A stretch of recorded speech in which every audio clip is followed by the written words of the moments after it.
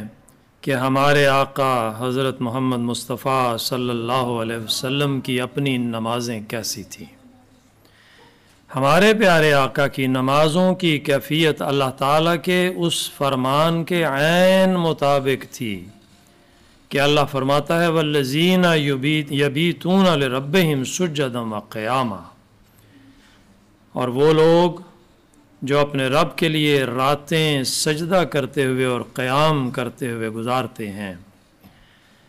حضرت عائشہ رضی اللہ تعالی عنہا بیان کرتی ہیں کہ حضرت صلی اللہ علیہ وآلہ وسلم کو رات کو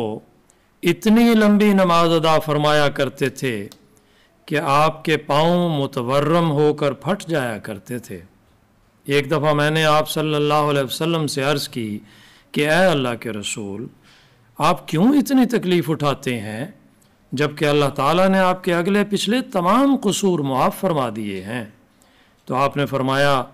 افلا اکون عبدا شکورا، کیا میں اللہ کا شکر گزار بندہ نہ بنوں؟ حضرت عائشہ رضی اللہ تعالیٰ عنہا ایک اور جگہ بیان فرماتی ہیں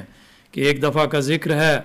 کہ حضرت صلی اللہ علیہ وسلم ایک رات میرے پاس تشریف لائے،